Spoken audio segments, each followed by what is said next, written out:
بسم الله الرحمن الرحيم.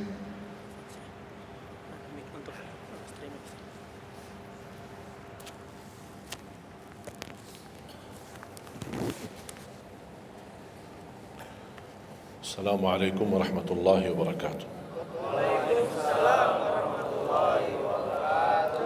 الحمد لله رب العالمين، أشهد أن لا إله إلا الله وحده لا شريك له ولي الصالحين، وأشهد أن سيدنا ونبينا محمدا عبده ورسوله الصادق الأمين. اللهم صل وسلم وبارك على سيدنا محمد وعلى آله وصحبه ومن تبعهم بإحسان إلى يوم الدين.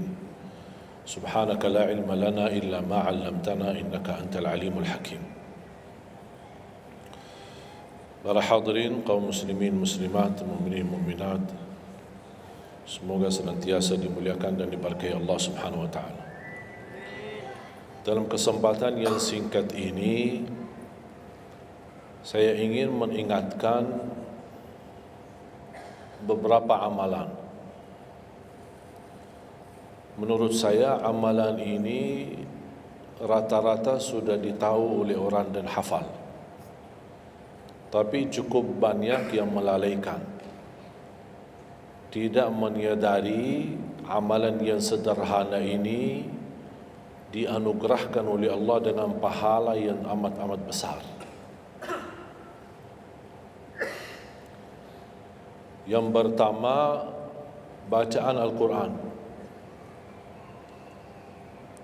Banyak orang yang malas membaca karena tidak bisa baca, atau alasan tidak mengerti artinya. Daripada saya baca tak faham artinya, mendingan tak usah baca. Itu bisikan syaitan. Yang membisiki seperti ini adalah syaitan. Buat apa kamu baca? Kan kamu tak faham. Mendingan tak usah baca, supaya kita meninggalkan bacaan Al-Quran. Sedangkan dijanjikan oleh Allah SWT dan juga Rasulullah SAW, setiap satu huruf 10 kebaikan, bukan setiap amal. Semua hitungannya dengan amal. Salat 5 waktu dapat pahala 50, salat duha dapat pahalanya, salat qiyamul lail ada pahalanya, sunnah fajar sebelum azan, sudah azan sebelum salat, itu pahalanya sama dengan dunia dan seisinya, seluas dunia dan seisi. Ini sunnahnya. Kira-kira gimana yang wajib? Rasulullah SAW bersabda di hadis yang sahih, la aqulu alif lam mim harf, walakin alifun harf wa lamun harf wa mimun harf. Alif lam mim bukan satu huruf, tapi alif satu huruf, lam satu huruf, mim satu huruf. Cuba kalau kita baca setiap hari satu halaman aja, berapa kita mendapatkan nilai pahala? Hitung, silakan. Bawa kalkulatornya dan hitung sendiri. Tak ada yang sia-sia di sisi Allah. Membaca Al-Quran walaupun tidak memahami isinya, tetap terhitung setiap satu huruf 10 kebaikan. Berarti anda tidak sia-sia membaca Al-Quran walaupun tidak faham. Ada orang membaca tapi berbata-bata. Dia merasa salah bacaannya, keliru. Dia sudah berusaha belajar, tapi itu kemampuannya. Didatangi syaitan, dibisikin, salah mulu bacaan kamu, tak benar bacaan kamu, wakaf tidak benar, panjang pendeknya tak benar, apalagi hukum tajwid tak benar. Bisa keliru, bisa dosa. Astagfirullah, dosa ya. Udah, terima kasih syaitan. Malah dia terima kasih lagi sama syaitan. Dibisikin, didengarin, diterima, langsung dia rubah, tidak baca. Alasannya takut dosa. Padahal ada berita gembira dari Rasulullah SAW, al-mahiru bil-Qur'ani ma'as safaratil kiramil barara. Yang mahir dalam membaca Al-Quran, nanti di hari kiamat dia bersama malaikat safara kiram barara. Terus ya Rasulullah, gimana keadaan yang berbata-bata itu? Gimana? Walladhi yatata'ta'u fi wa huwa alaihi syaq lahu ajran. Barang siapa yang membaca tapi masih berbata-bata dalam bacaannya, bukan dosa, justru 2 pahala. 1, karena dia mau baca Al-Quran. 2, karena ada berbata-bata, kesulitan dalam membaca. Allah menghargai kesulitan, Allah berikan pahala. Berarti tidak ada rugi sama Al-Quran. Semenjak saya mengambil keputusan tidak memegang HP, saya sadari betapa banyak kita rugi berjam-jam, berhari-hari, berminggu-minggu, bahkan bertahun-tahun kita jauh dari Al-Quran. Aku heran ketika mendengar ada orang yang bisa lewat 1 bulan tapi tidak khatam Al-Quran. 1 bulan, 30 hari, berarti minimal setiap hari 1 juz. Dikali 30 hari, 30 juz. Ada orang 1 tahun tidak khatam-khatam. Syukur kalau khatam di bulan suci Ramadan 1 kali. Habis Ramadan dia tutup Al-Quran. Mohon maaf, ketemu lagi di tahun depan pas Ramadan lagi. Ini keadaan kita. Makanya orang berkata, negeri kita bermasalah terus, negeri kita politiknya begini, negeri kita selalu ada ini. Perbuatan tangan kita. Di mana kita jauh hubungan kita sama Allah, Allah hantarkan musibah sampai kita sadar memperbaiki hubungan kita sama Allah. Salatnya, Qur'annya, ibadahnya. Itu kunci memudahkan dan mengatasi semua masalah. Silahkan rubahkan pemimpinnya berkali-kali, rubahkan aturan negaranya berkali-kali, tidak akan bisa terjadi kebaikan kecuali hubungan kita dari Allah Subhanahu Wa Taala. Semakin baik hubungan kita, semakin dekat Allah yang urus. Tapi kalau kita mengurus sendiri dan kita jauh dari Allah, ya silakan. Kata Allah, silahkan. Wakaltuhu ila nafsi. Aku tinggalkan dia untuk dirinya sendiri. Dan siapa kira-kira yang bisa mengurusi dirinya kalau bukan pertolongan Allah SWT?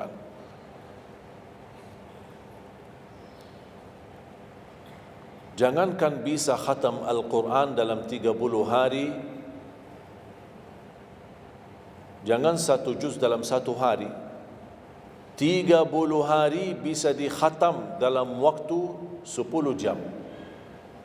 Saya pernah tes, menghitungkan waktu, bawa alarm, membaca dari subuh sampai zuhur. Tiba waktu zuhur, saya stop alarmnya, saya lanjut lagi habis zuhur. Sampai asar, lanjut lagi habis asar, lanjut sampai maghrib. Berapa saya habis khatam 30 juz? Bagi orang yang lancar bacaannya, tidak berbata-bata, bacaannya lancar, hurufnya jelas, tajwidnya bagus, tidak terlalu cepat, standar, sebagaimana bacaan tadi salat Isya, itu namanya standar, hadar, tapi disempurnakan tajwid, tidak boleh cepat dan tidak boleh terlalu lambat. 10 jam mampu khatam 30 juz. Saya punya teman sekolah di Madinah, dia berhasil khatam 30 juz dalam waktu 7 jam 49 menit. Makanya aku heran kalau ada orang berkata 1 bulan, mana bisa ya? Tahu enggak apa yang membuat masalah kita kenapa tidak bisa khatam Al-Quran? Karena suka lihat halaman belakang. Begitu buka baru mulai Al-Baqarah, Alif Lam Mim Dzalikal, buka terus halamannya. Sambil baca kita buka 600 sekian, kapan habisnya?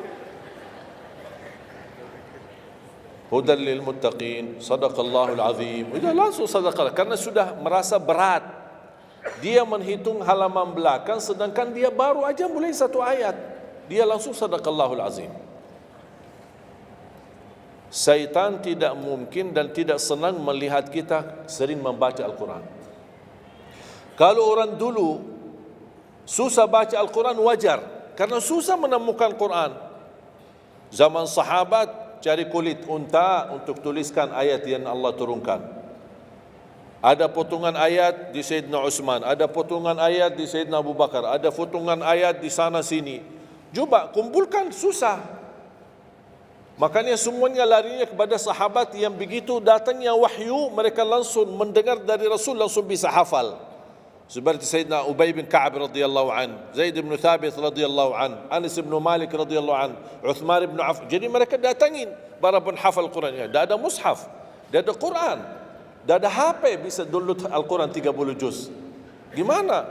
Tapi mereka tidak pernah tinggalkan Al-Quran. Bahkan ada di antara sahabat yang setiap malam tahajudnya khatam 30 juz dalam satu tahajud.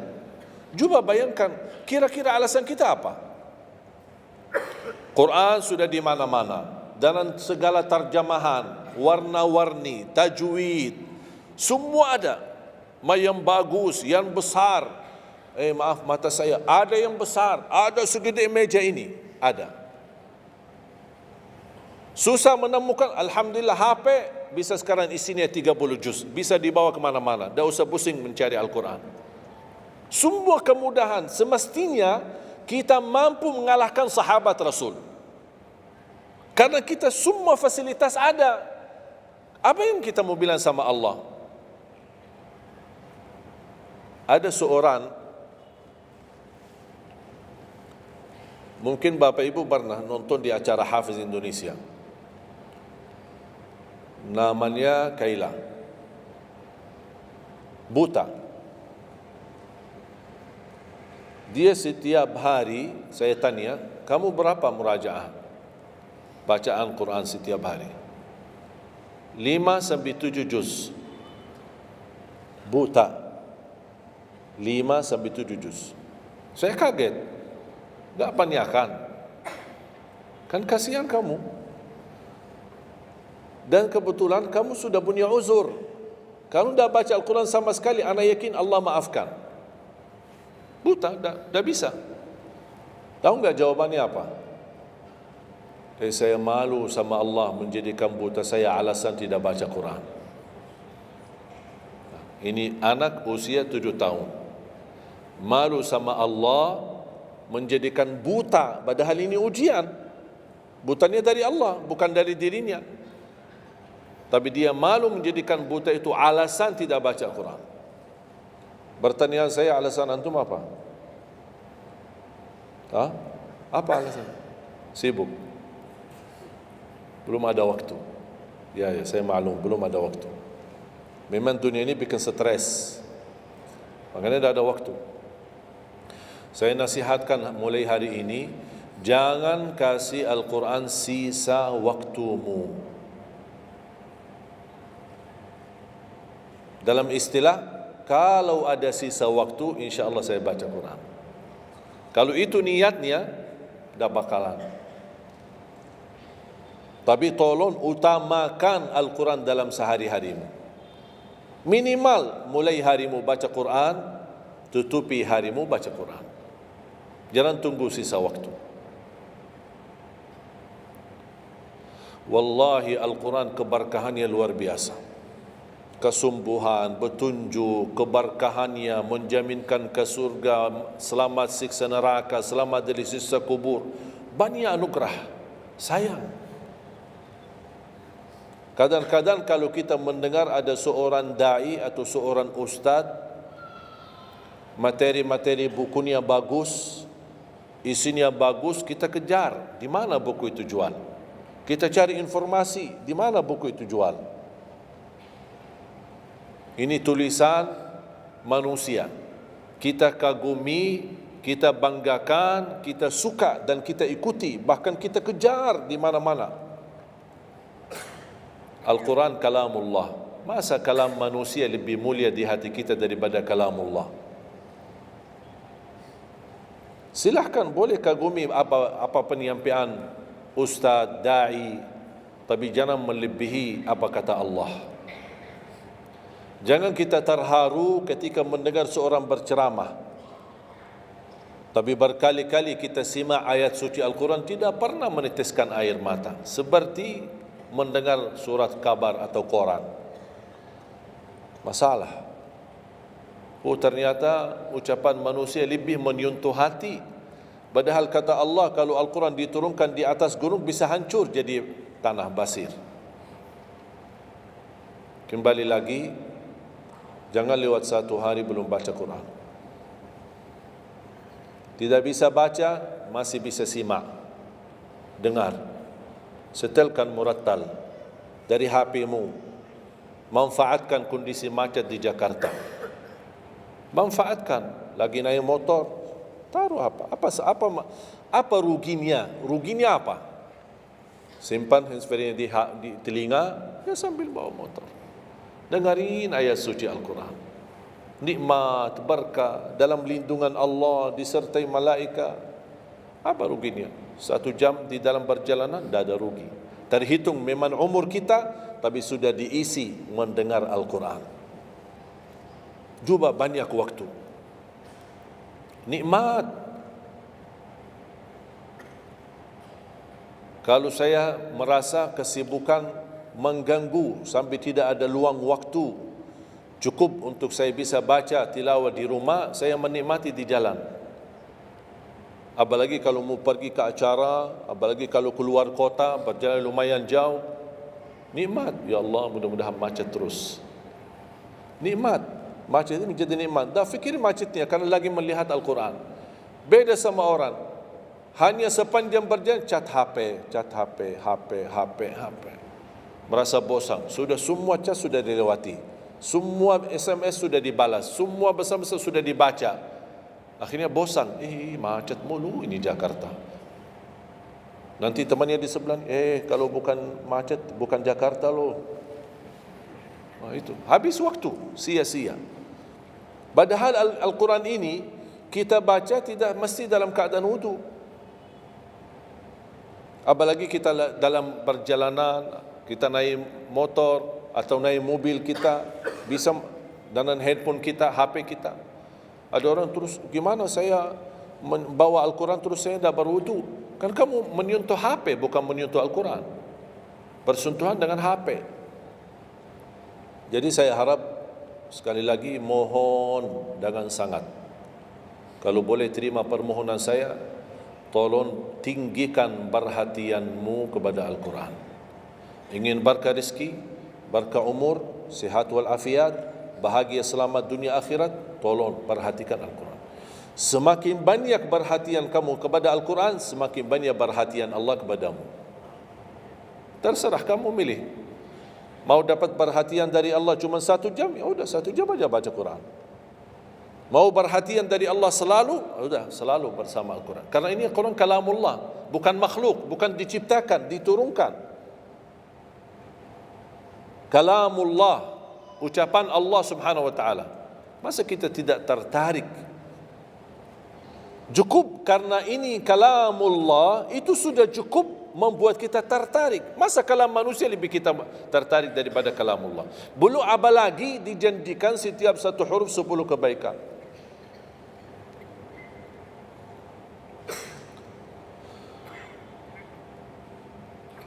Kira-kira siap? Minimal mulai harimu baca Quran, tutupi harimu baca Quran. Habis bangun, sebelum beraktivitas baca. Baca apa? Bebas. Boleh enggak saya baca sambil khatam tapi saya tidak faham isinya? Boleh. Tetap dapat pahala setiap satu huruf 10 kebaikan. Baca sampai mempelajari isi maknanya, memahami maknanya, lebih besar lagi pahalanya. Membaca, memahami, menhayati lagi, lebih besar lagi pahalanya. Membaca, memahami, menhayati, menamalkan, lebih besar lagi.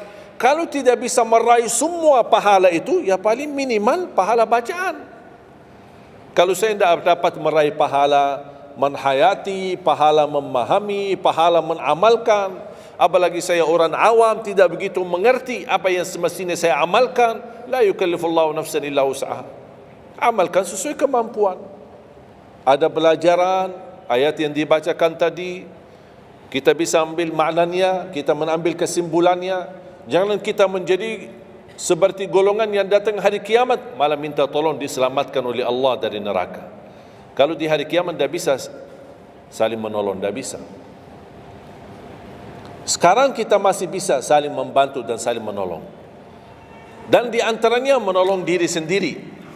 Jangan menunggu di hari kiamat. Jangan kita bisa menolong, tolong menolong. Di hari kiamat orang tua tidak bisa menolong anaknya. Anaknya pun larikan diri daripada orang tua. Tidak ada yang mau kenal. Coba baca akhir surat Abasa. Yauma yafirrul mar'u min akhihi. Di hari itu kakak adik melarikan dirinya dari saudaranya. Wa ummihi wa abi, melarikan diri pada bapaknya dan ibunya.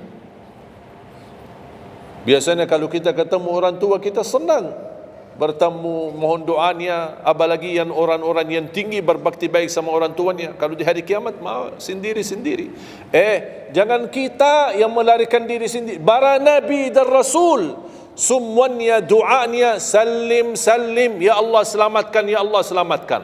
Ini nabi, kira-kira kita gimana? Yauma yafirrul mar'u min akhihi wa ummihi wa abihi wa sahibatihi wa bani. Sampai dari istrinya pun dia melarikan diri. Mohon maaf, sendiri-sendiri. Saya tidak bisa tolong kamu. Jangankan kita sama istri kita atau sama anak-anak kita. Rasulullah sallallahu alaihi wasallam pernah berkata sama Siti Fatimah, anaknya Nabi Muhammad, ittaqillah fa inni wallahi la ughni anki min Allahi syai'a. Hei anakku Fatimah, bertakwalah kepada Allah, karena aku tidak bisa membantu kamu nanti di kemudian hari. Sendiri-sendiri. Salim salim, selamatkan ya Allah. Ini kesempatan. Sebelum kita menjadi na'udzubillah salah alamat daripada ke surga menjadi ke neraka, kita sekarang perbaiki kemana arahan kita, kemana jalan kita. Kita yang milih, tidak ada yang memaksa. Taat, Allah hanya menyuruh kita taat, tapi Allah tidak pernah maksa. Kira-kira kalau tidak salat dapat pukulan? Dapat pukulan? Ada yang memukul kita? Ada yang melemparkan kita dalam batu sampai bata kepala kita? Ada? Tidak ada. Taat, Allah menyuruh taat, tapi Allah tidak pernah maksa. Sama juga syaitan, menyuruh kita dosa maksiat, tapi syaitan tidak pernah maksa kita. Sebagaimana ayat tadi dibacakan, ayat surah Ibrahim ayat 22, syaitan berkata, aku tidak punya kuasa di atas kalian, tapi aku hanya menyuruh kalian terlalu cepat taati. Kata syaitan, terlalu cepat respon, aku hanya menyuruh. Da'autukum fastajabtum li. Makanya sekarang jangan melialahkan, saya tidak bisa bantu kalian dan kalian pun tidak bisa bantu aku. Kita dua-duanya dijerumuskan dalam neraka, na'udzubillah min dzalik. Oleh karena itu, jemaah sekalian, kesempatan, mumpun masih kita umur, masih punya kesehatan, manfaatkan. Karena akan datang satu saat, sekarang bukan masalah umur, masalah sehat. Tiba-tiba bisa sakit, virus di mana-mana. Kemarin saya punya saudara saya baik-baik aja, tidur bangun sakit, sampai matanya, mukanya macam sakit. Tiba-tiba tak bisa berbicara baik-baik, tak bisa baca Al-Quran dengan baik, tak bisa salat dengan baik. Ini kan mengganggu. Makanya Rasul mengingatkan, ketika anda sehat dan masih punya umur, jangan sia-siakan, karena akan datang satu saat anda tidak sehat dan tidak bisa maksimal ibadah. Selama anda masih bisa dan mampu maksimal ibadah, manfaatkan, jangan dirugikan. Akan datang satu saat anda tidak bisa. Saat anda berdiri, manfaatkan salatmu saat berdiri. Besok akan datang satu saat anda tidak bisa berdiri. Bahkan ada orang yang ingin sekali sujud, tapi dia bisa, karena sakit lutut, dia tidak bisa lipatkan kakinya, tidak bisa sujud. Betapa banyak orang yang merugi ketika dia sehat, dia tidak memanfaatkan dan menikmati ibadahnya.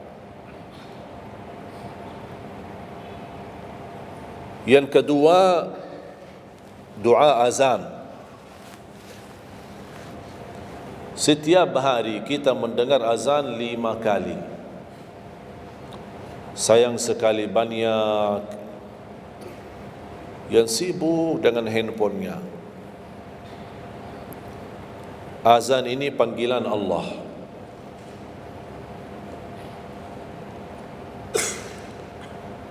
Barang siapa, kata Rasulullah SAW, mengikuti perkataan muazzin. Artinya muazzin mengucapkan Allahu Akbar, kita ucap Allahu Akbar. Asyhadu an la ilaha illallah, asyhadu an la ilaha illallah, asyhadu anna Muhammadar Rasulullah, asyhadu anna Muhammadar Rasulullah. Habis wa asyhadu anna Muhammadar Rasulullah, kita berkata wa ana asyhadu an la ilaha illallah wahdahu la syarikalah wa anna Muhammadan abduhu wa rasuluh. Raditu billahi rabba wa bi Muhammadin nabiyya wa bil islami dina, sebagaimana diriwayatkan Imam Muslim.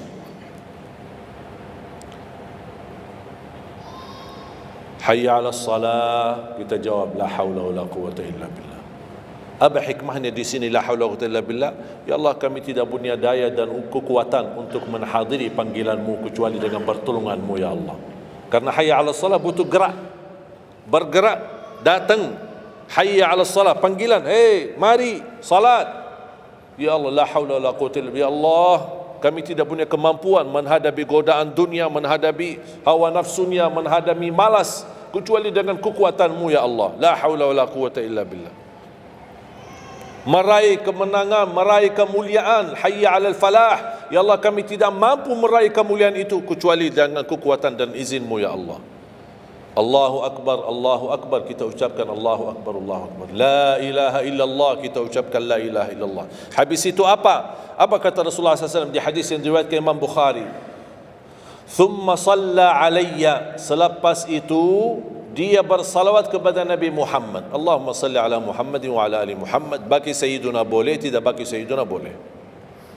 Selepas itu doa, Allahumma rabb hadhihi ad-da'wati at-tammah was-salati al-qa'imah ati Muhammadan al-wasilata wal-fadilah wab'athhu maqaman mahmudan alladhi wa'adta. Ini ucapan yang saya sampaikan di Sahih Bukhari. Ada riwayat-riwayat yang lain, Allahumma rabb hadhihi ad-da'wati at-tammah was-salati al-qa'imah ati sayyidina Muhammad wasilata wal-fadilata wad-darajata al-'aliyata ar-rafi'ata min al-jannah wab'athhu maqaman mahmudan alladhi wa'adta innaka la tukhliful mi'ad. Innaka la tukhliful mi'ad. Tambahannya diriwayat Imam An-Nasai dan semuanya sahih. Mau milih mana yang anda hafal, mana anda biasakan, silakan. Mau ambil hadis yang diriwayatkan Imam Bukhari boleh, mau ambil yang diriwayat Imam Nasai boleh.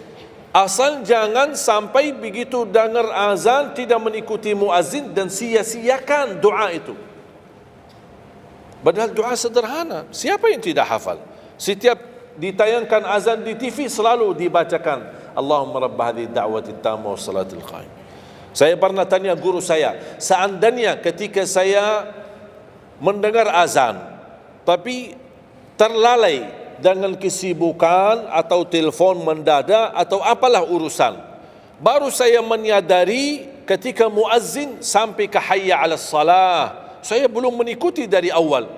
Gimana caranya biar saya tidak rugi dalam pahala? Kata guru saya, ulang sendiri dari awal. Allahu Akbar, Allahu Akbar, Allahu Akbar, Allahu Akbar. Asyhadu an la ilaha illallah, asyhadu an la ilaha illallah, asyhadu anna Muhammadar Rasulullah. Sampai mendapat mengikuti muazzin dalam sisa azannya. Begitu selesai baca doa yang saya tadi sampaikan, apa kata Rasulullah? Barang siapa yang mengamalkan ini, faqad hullat lahu syafa'ati yaumal qiyamah, dijamin dapat syafaatku. 5 kali kesempatan tertulis nama kita, jaminan dapat syafaat Nabi Muhammad, tapi kita sia-siakan. Siapa yang tidak mau syafaat Nabi Muhammad? Ini kesempatan. Jangan tunggu hari kiamat baru saya minta, ya Rasulullah tolong syafaatkan. Rasul sudah menawarkan ini sekarang. Mau enggak dapat syafaatku? Ikuti muazzin dan baca doa azan, kemudian dapat syafaatku. Berapa minit? Tak sampai 2 minit. Ikuti muazzin, selesai azan, doa ini tak sampai 2 minit. Allahumma salli ala Muhammad wa ala ali Muhammad. Allahumma rabb hadhihi ad-da'wati at-tammah was-salati al-qa'imah ati Muhammad, dan sampai akhir. Innaka la tukhliful mi'ad. Berapa lama? 2 minit, 3 minit? Tak apa-apa, 5 minit. Tapi dapat jaminan syafaat Nabi Muhammad. Hanya waktunya cuma 5 minit. Kira-kira siap? Mulai hari ini? Menurut saya, yang saya sampaikan wallahi sederhana, sangat sederhana, tapi butuh perhatian aja, butuh perhatian. Yang ketiga, jangan tinggalkan sunnah qabliyah subuh.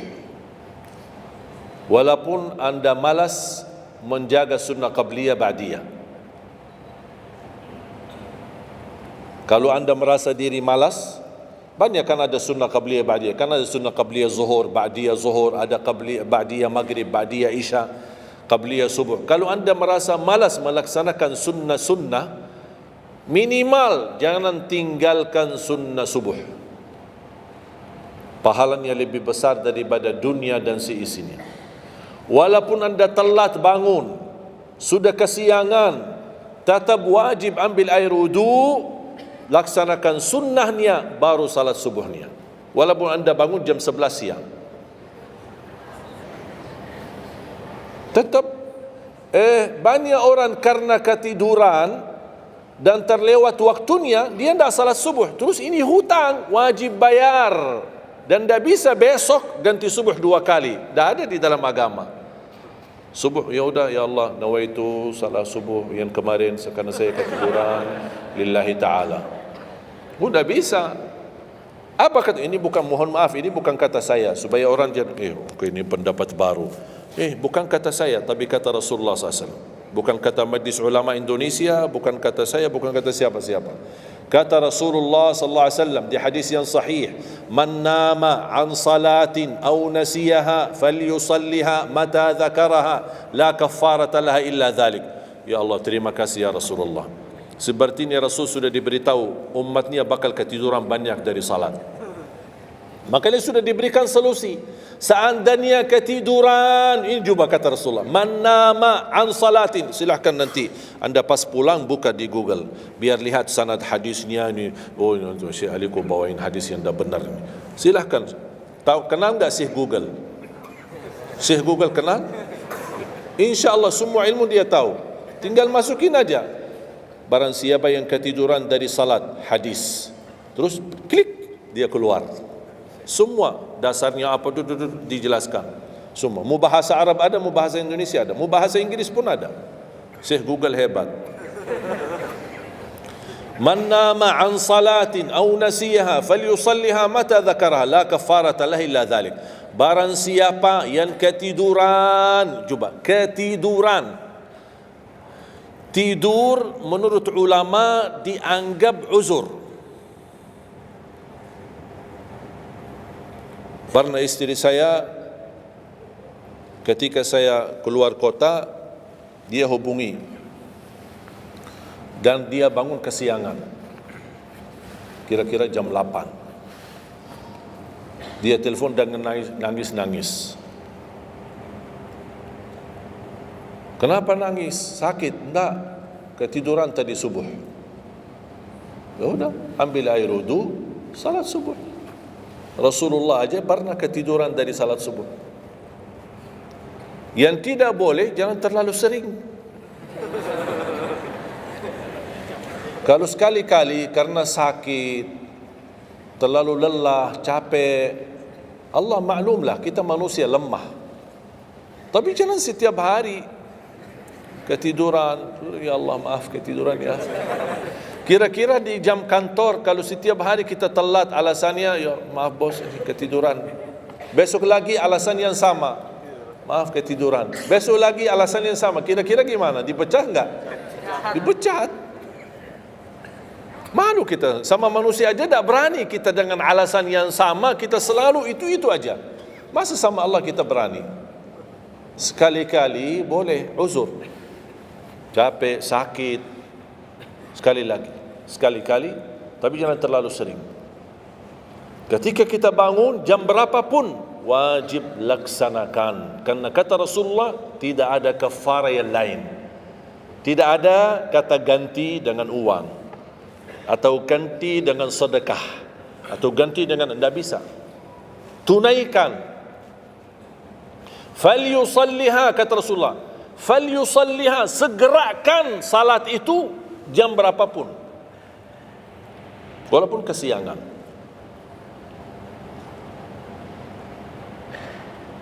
Jelas? Sering ya ketiduran ya? Saya juga berapa kali ketiduran. Bukan berarti saya tidak pernah ketiduran, berapa kali. Bisa ada orang habis tahajud, terlalu lelah, capek, dia mau hanya istirahat saja di atas sajadahnya. Pas bangun sudah jam 7. Padahal Masya Allah tahajud. Semangatnya tahajud tapi ketiduran salat subuh. Makanya ini harus disesuaikan kemampuan. Anda merasa diri kalau salat tahajud 8 rakaat, bangun jam 2, ya Allah kuat, tidak kuat ini. Kembali kepada kemampuan. Tahajud tidak harus 8 rakaat. Tahajud tidak harus 20. 2 rakaat, tutup witir sudah tahajud. Dan tahajud pun salat malam tidak harus tidur dulu. Ada orang, harus tidur, walaupun tutup mata sebentar terus buka lagi. Ini ilmu baru di Indonesia ini. Saya pernah share satu video, ada satu komen dari jamaah, enggak, saya belajar harus tidur dulu, walaupun tutup mata sebentar terus buka lagi.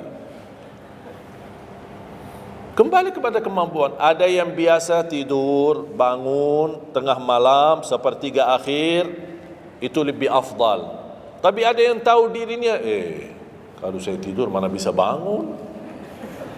Udah, mendingan daripada tidak ada tahajud malam itu, mendingan kita salat. Dan ini bukan kata saya, dan bukan kata ulama, tapi kata Rasulullah sallallahu alaihi wasallam. Sebagaimana di hadis yang sahih kata Abu Hurairah radhiyallahu an, pernah Rasulullah menwasiatkan aku jaga witir sebelum tidur. Berarti Rasul mengizinkan kita melaksanakan ibadah salat malam, di antaranya witir sebelum tidur. Umar bin Khattab radhiyallahu anhu punya kebiasaan witir sebelum tidur. Ditanya, kenapa witir sebelum tidur? Dia kata, saya takut meninggal dunia dalam keadaan tidur, belum tertulis nama saya sebagai ahli witir.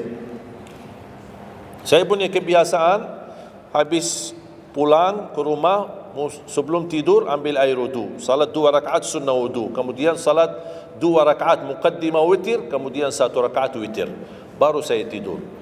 Kalau dapat bangun lagi, alhamdulillah bisa tahajud, tapi tidak boleh witir lagi karena sudah witir duluan. Sudah faham? Sederhana enggak Islam ini? Sederhana. Banyak orang yang berkeinginan tahajud, berkeinginan salat witir, tapi katanya harus tidur. Saya orang yang berat tidur. Kalau saya tidur mana bangun lagi? Udah, kesempatan bisa anda laksanakan sebelum tidur. Ada orang yang memang tidurnya aja akhir, jam 12, jam 1 baru dia bisa tidur. Ya mendingan daripada tidak salat malam sama sekali, mendingan salat dulu baru tidur. Dapat bangun alhamdulillah, tidak dapat bangun sudah tertulis namamu sudah salat, sudah ahli witir. Innallaha witir yuhibbul witir fa'autiru. Allah maha witir, Allah maha witir, Allah cinta witir, jagalah witir. Dan ini termasuk 2 sunnah yang Rasul tidak pernah tinggalkan, sunnah subuh sama sunnah witir. Sakit, sehat, mukim, di dalam kota, musafir, keluar kota, perang, aman, damai, tetap tidak pernah tinggalkan 2 sunnah itu, sunnah subuh sama sunnah witir. Itu kebiasaan Rasulullah SAW. Kalau anda merasa pun sakit, tidak bisa berdiri, tidak bisa qiyam, bisa anda laksanakan witir dalam kondisi duduk. Yang terakhir, ayat al-kursi.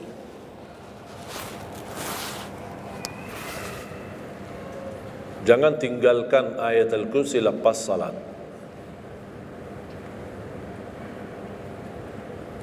Jangan tinggalkan ayat kursi lepas salat. Salat wajib. Sama ketika mau tidur, cuma 1 ayat, tapi tahu enggak pahalanya apa? Kan habis salat kan ada zikir-zikiran, istighfar, kamu tasbih dan yang lain-lain. Di antaranya baca ayat kursi. Tahu enggak pahalanya apa? Ada yang pernah baca pahalanya apa? Barang siapa yang membaca ayat al-kursi setiap habis salat fardu, laisa bainahu wa bainal jannati illa an yamut. Tidak ada sesuatu yang mampu menghalanginya masuk surga kecuali menunggu mati. Cuma baca ayat kursi. Dan ketika mau tidur, lagi buru-buru, ada meeting, ada rapat, ada urusan mendadak, habis salat, astaghfirullah, astaghfirullah, astaghfirullah, Allahumma antas salam wa minkas salam, sampai selesai, langsung baca ayat kursi. Terus subhanallah itu yang lain-lain gimana? Tak apa-apa, sambil jalan. Naik motor, subhanallah, subhanallah, subhanallah, subhanallah, sambil jalan. Subhanallah ada riwayat 33, ada riwayat 25, ada riwayat 10, minimal 10. Subhanallah 10 kali, alhamdulillah 10 kali, Allahu Akbar 10 kali. Itu yang paling sederhana. Saya bagikan ini, biasanya kalau saya isi di kementerian atau di pejabat, saya kasih zikir-zikir begitu. Pak, subhanallah cuma 10 kali. Biasanya kita tahu 33. Lah, ini khusus buat pejabat. Yang penting zikir, supaya jangan tinggalkan. Zikir. Banyak orang sibuk, mendadak ada urusan, udah zikir. Subhanallah cuma 10 kali. Subhanallah 10 kali, alhamdulillah 10 kali, Allahu Akbar 10 kali. Itu paling cepat. Subhanallah. Ternyata di dalam agama ada yang juga hemat. Hemat sederhana tapi pahalanya tetap besar. Dan dikuranin. Tidak ada pahala yang hemat. Semuanya pahala sempurna. Semuanya pahala agung. Sempurna dan luar biasa dahsyat balasan Allah Subhanahu wa taala. Makanya jangan disia-siakan. Yang sederhana ini, makanya saya buat buku 20 amalan ringan tapi pahalanya sangat menakjubkan. Karena selama saya di Indonesia, saya sudah tahu prinsip orang Indonesia. Orang Indonesia tidak suka yang ribet-ribet. Yang ribet-ribet tidak suka. Yang susah-susah tidak suka. Orang Indonesia mau mudah yang ingat, mudah dihafal, mudah diamalkan dan masuk surga. Itu orang Indonesia. Ya, jadi yang susah-susah, iya, gimana ini suruh baca 1000 kali? Iya, mana ada waktu 1000 kali? Baca ada sudah 100 kali, udah ngantuk. Saya kasih yang sederhana. Kenapa saya kasih? Karena kemampuan beda-beda. Ada yang tekadnya tinggi, kemampuannya luar biasa dahsyat, bisa ribuan kali dia berzikir, dia silakan.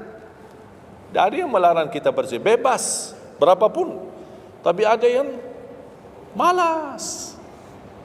Udah.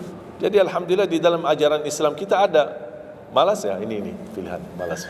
Makanya saya bikin 20 amalan. Dan ini buku 20 amalan ringan, pahalanya sangat menakjubkan. Pahalanya sangat besar walaupun amalannya ringan, mudah, sederhana. Dan buku ini hanya laku di Indonesia, tidak laku di Arab. Karena cocok dengan budaya Indonesia, saya sudah hafal budaya Indonesia. Sama dengan bacaan. Mohon maaf tadi kepanjangan insya. Pas begitu saya ingat merindukan kota Madinah, suasana Madinah. Pas di rakaat yang kedua, ya Allah ini, saya di Indonesia ini. Makanya saya tidak jadi panjang rakaat kedua, biar lebih cepat. Karena memang budaya ini tidak bisa panjang-panjang, lama-lama tidak bisa. Kalau kulhu bisa dibagi 2, terima kasih. Kita lihat tarawih kan salah satu contoh tarawih. Walaupun 23 rakaat jumlahnya banyak, tapi ayatnya pendek. Al-hakum qulhu, al-asr qulhu, al-humazah qulhu, itu ya kan. Ini budaya. Kita kan hormati budaya, harus belajar. Walaupun ada sekarang ada beberapa masjid yang panjang, ya nanti balik kepada kemampuan, tapi tidak boleh saling menyalahkan. Ada orang yang suka, enggak, saya mau yang qulhu qul. Ya udah sana, masih qulhu di sana, masih kita beda. Yang penting kita bisa jaga salat. Dan yang terpenting dalam salat ini adalah yang terjaga kekhusyuan. Bukan masalah jumlahnya, bukan masalah kepanjangannya, tapi kekhusyuan. Tumaknina, karena tumaknina rukun dalam ibadah salat. Sama seperti rukun qiyam, rukun baca al-fatihah. Tumaknina. Apa itu tumaknina? Ketenangan dalam salat. Bacaannya tenang, gerakannya tenang. Bukan kejar-kejaran. Imamnya baru baca al-fatihah, sudah amin. Imam makmum belum selesaikan ini, terus dikejar imam. Imam Allahu Akbar, sami Allahu bihamdihi, Allahu Akbar, Allahu Akbar, Allahu Akbar. Imam makmum jadi kasihan. Kejar. Dia tidak bisa baca. Makmum, wallahi makmum tidak bisa baca apa-apa. Hanya fokusnya bisa kejar imam. Yang penting jangan sampai tertinggal imam. Yang saya fikirkan, kasihan yang tua-tua, bapak-bapak. Gimana yang bapak-bapak? Kalau yang muda-muda masih bisa kejar imam, terus yang bapak-bapak gimana? Setiap gerakannya batuk 10 kali. Rukuk batuk lagi, sujud batuk lagi. Karena pelan-pelan gerakannya. Saya pernah ada satu kejadian ketika masuk salah satu kampung, kita lewati, saya mampir, samping saya ada bapak lumayan tua, gerakannya juga pelan-pelan. Yang saya kasihan, Imam Allahu Akbar. Saya suka pas ketika takbir. Allah. Bismillahirrahmanirrahim. Alhamdulillahirrahmanirrahim. Astagfirullahaladzim, saya kaget. Barusan enak, takbirnya enak kok. Bacanya kenapa enggak? Ini pelan-pelan aja. Santai aja, santai. Walaupun baca satu ayat dua enggak, bukan masalah berapa banyak bacaannya. Yang penting kekhusyuan, tumakninah, karena rukun tumakninah. Allahu Akbar, sami Allahu liman hamidah. Saya lihat bapak ini yang sebelah saya. Saya masih bisa kejar imam. Bapak ini enggak kejar-kejar. Imam sudah rukuk, bapak belum rukuk. Begitu imam sami Allahu liman hamidah, bapak enggak jadi rukuk, dia ikut sami Allahu liman hamidah. Astaghfirullahalazim. Bas sujud, kita sudah sujud 2 kali, bapak kan pelan-pelan sambil batuk. Terus dia turun sujud. Pas dalam kondisi sujud, kita sudah berdiri, bapak kan baru dia turun, dia berdiri lagi. Astagfirullahaladzim. Pas di rakaat yang kedua, saya megang tangannya, Pak, kita pulang aja deh. Biar bapak salat di rumah. Kasihan bapak tidak bisa salat, tidak bisa rukun, tidak bisa sujud, tidak bisa apa-apa. Makanya tumakninah bukan wajib, bukan sunnah, tapi rukun dalam salat, dan tidak sah. Walaupun salat sunnah, tidak sah salatnya seorang kalau dia tidak membawa tumakninah. Tidak sah. Disyiarkan, disharekan, diviralkan, dia bilang ada 23 rakaat 7 minit. Menurut saya tidak usah panjang lebar dibahas. Tidak sah, sudah selesai. Karena meninggalkan, sama dengan orang salat tapi tidak baca Al-Fatihah. Kira-kira sah tidak? Tidak sah. Gimana kira-kira bacaan Al-Fatihah? Oleh kerana itu jemaah sekalian, mari kita sama-sama, apalagi tidak lama lagi kita menyambut bulan suci Ramadan. Saya harap kita mencintai budaya kita, mencintai negeri kita, tapi harus hal yang perlu diluruskan, harus diluruskan. Apalagi yang terkait ibadah salat, tarawih. Tidak masalah masjid 11 rakaat, ada masjid 23 rakaat, jangan ribut. Tidak masalah. Yang mau 11 silahkan, yang mau 23 silahkan. Yang penting kita bisa melaksanakan salat dengan baik. Apalagi alhamdulillah sudah sekarang muncul banyak para imam-imam, pemuda-pemuda yang bacaannya merdu, yang bacaannya indah. Kita bisa menikmati suasana bulan suci Ramadan. Bacaannya tidak mesti panjang-panjang. Walaupun rata-rata di Indonesia jarang kita menemukan masjid yang khatam. Dulu saya ingat waktu saya masih di Lombok, kita ingat salat tarawih khatam 30 juz, dan salat tahajud 10 malam terakhir khatam lagi 30 juz. 2 kali kita khatam dalam 1 bulan Ramadan. Tapi ini karena permintaan dari lingkungan dan jamaah. Kalau tidak ada permintaan susah.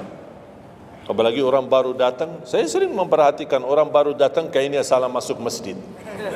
Pas begitu melihat imamnya kepanjangan, ini masjid apaan ini, mundur ke belakang. Pernah saya pas ketika lihat ada makmum mundur, saya baru masuk. Bapak mau kemana? Mau ambil wudu lagi. Pas habis salat saya tarik kanan kiri, tidak ada. Ternyata ambil wudu di rumahnya. Jadi karena tidak semua bisa, makanya tidak boleh kita saling menyalahkan, tapi kita harus saling mengingatkan.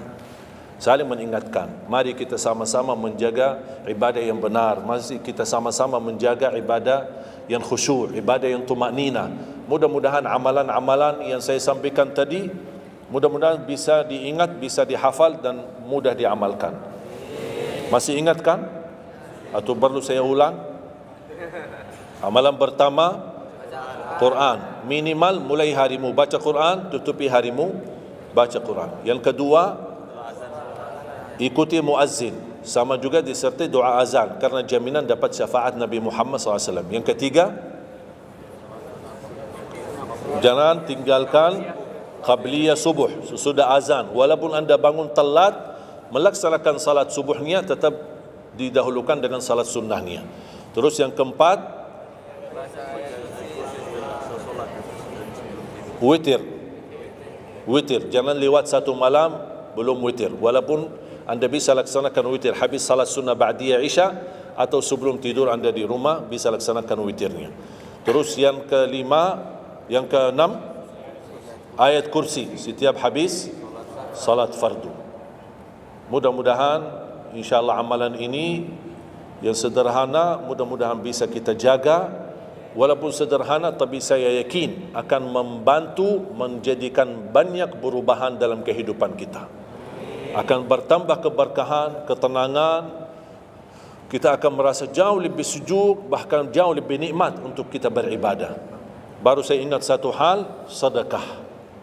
Kalau bisa, sedekah subuh. Pengalaman saya, dari semua pelajaran yang saya pelajari, saya menemukan sedekah semua waktu baik. Jumat, waktu majlis ilmu, habis majlis ilmu, semua sedekah itu baik.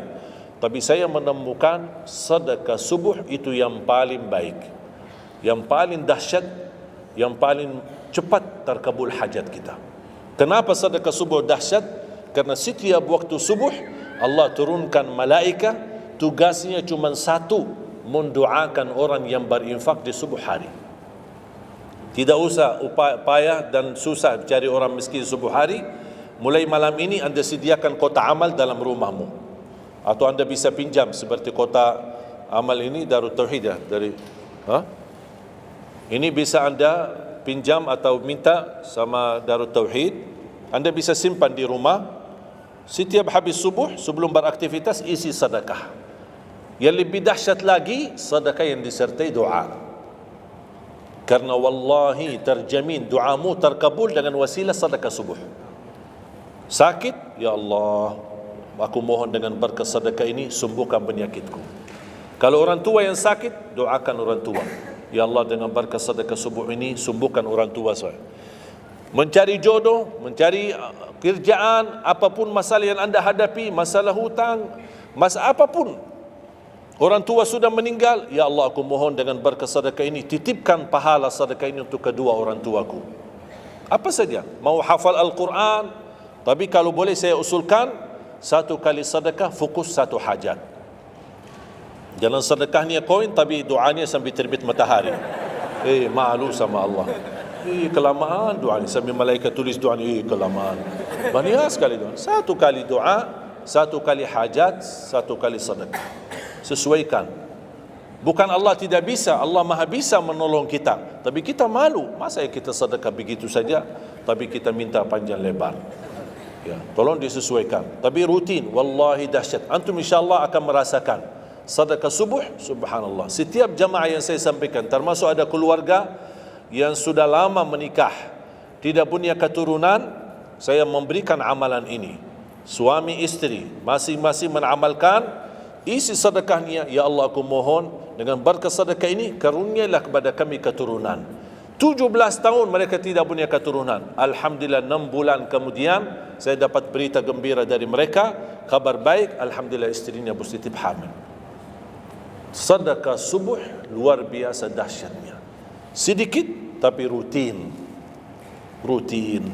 Sampai insya-Allah kita dipanggil oleh Allah, mudah-mudahan dalam keadaan husnul khatimah. اللهم اغفر لنا ولوالدينا ولجميع المسلمين والمسلمات والمؤمنين والمؤمنات الأحياء منهم والأموات. Allahumma ya Allah, jadikan pertemuan ini membawa berkah bagi kami. Jadikan sisa umur kami lebih baik daripada yang sudah lalu. Jadikan segala perjuangan kami, sedekah kami, infak kami, amalan salih kami menjadi pahala besar di sisi-Mu ya Allah. Menjadikan membawa syafaat bagi kami di hadapan-Mu hari kiamat. Akhiri hayat kami dengan husnul khatimah. Ampuni dosa kami, ampuni kedua orang tua kami. Ya Allah, aku mohon untuk semua jemaah yang hadir, selepas majlis ini masing-masing pulang sudah diampuni segala dosanya, disucikan hatinya, dibersihkan jiwanya, diselamatkan setiap langkah-langkahnya. Jadikan kami semua penghafal Al-Quran, berakhlak akhlakul Quran, menjadi ahlul Quran, pencinta Al-Quran, dan di hari kiamat mendapatkan syafaatnya Al-Quran. Birahmatika ya arhamar rahimin. Rabbana atina fid dunya hasanah wa fil akhirati hasanah wa qina adzaban nar. Wa sallallahu ala sayyidina nabiyina Muhammad wa ala alihi wa sahbihi baraka wasallam. Walhamdulillahi rabbil alamin. Akhirul kalam, subhanakallahumma bihamdika asyhadu an la ilaha illa anta astaghfiruka wa atubu ilaik. Wassalamualaikum warahmatullahi wabarakatuh.